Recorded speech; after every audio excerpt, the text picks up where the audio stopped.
Let me ask you something. Why does your bank want you to use a credit card so badly? They don't call you to save more. They don't remind you to invest wisely. They don't congratulate you for paying off debt.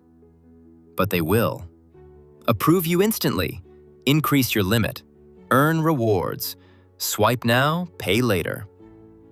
Think about that. If credit cards were really helping people build wealth, banks wouldn't be pushing them this hard. So why do they? Because credit cards don't make banks rich when you're disciplined. They make banks rich when you're human. The big lie. Credit cards equals freedom. Credit cards are sold as freedom. Freedom to buy now. Freedom to enjoy today. Freedom to manage cash flow. Swipe now, pay later. Deal with it someday. But real freedom is owning your money, not borrowing it. A credit card doesn't give you money. It gives you permission to delay pain. And delayed pain is the most expensive kind. Because when pain is delayed, your brain stops calculating consequences. That's where the trap begins. The truth. No ad will tell you. Here's the truth no commercial will ever say. Credit cards are not designed to help you build wealth. They are designed to keep you borrowing quietly for a very long time. Not aggressively, not obviously, slowly, comfortably, invisibly. Today, I'll show you how this system actually makes money, how it plays with your psychology, and why even smart, responsible people get stuck. This isn't about blaming you. This system works because it understands humans better than humans understand money, the business model nobody explains. Here's a fact banks hope you never stop to think about. If you pay your credit card bill in full every single month, you are useless to them. Banks don't earn money from responsible users.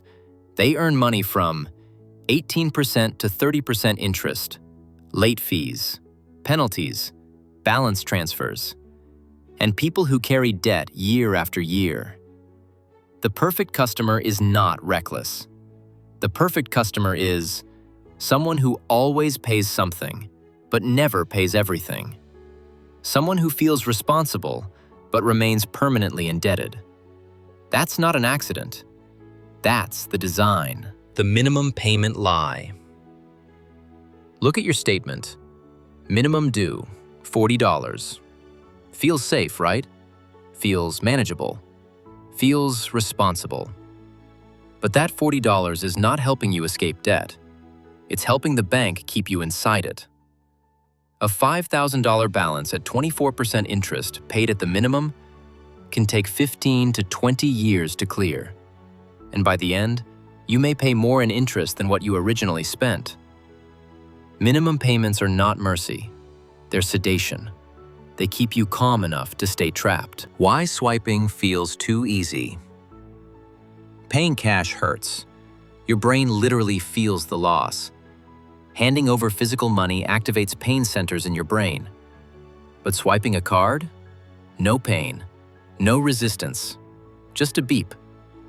And that beep is expensive. Studies show people spend up to 30% more when using credit cards. Not because they're careless, because pain is delayed. And delayed pain feels like no pain at all.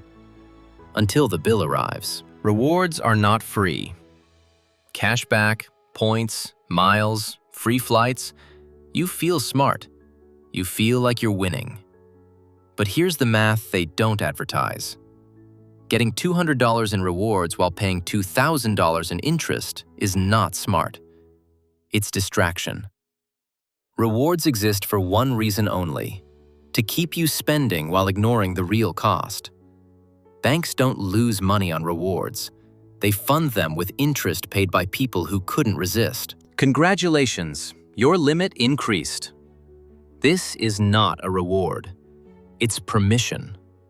Permission to go deeper into debt. Banks don't ask, can this person afford this? They ask, how much more can they borrow before things break? Your credit limit is not your money. It's the bank's confidence that you'll pay them back with interest. Compound interest used against you. You've heard compound interest makes people rich. That's true. But on credit cards, it makes banks rich. Interest compounds daily. Even when you stop spending, the debt keeps growing, working, silently, against you. The same math that builds wealth is now draining it. Zoom out, the big picture. Now zoom out.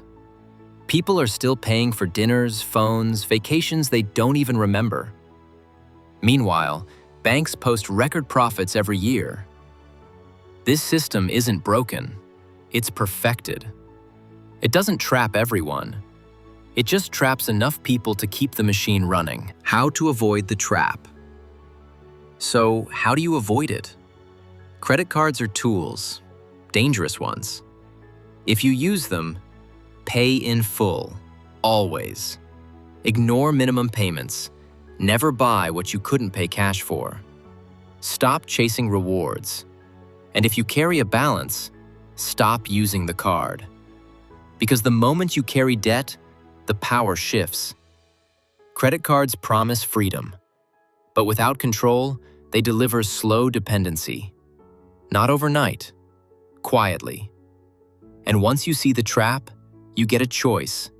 Stay inside it, or step out.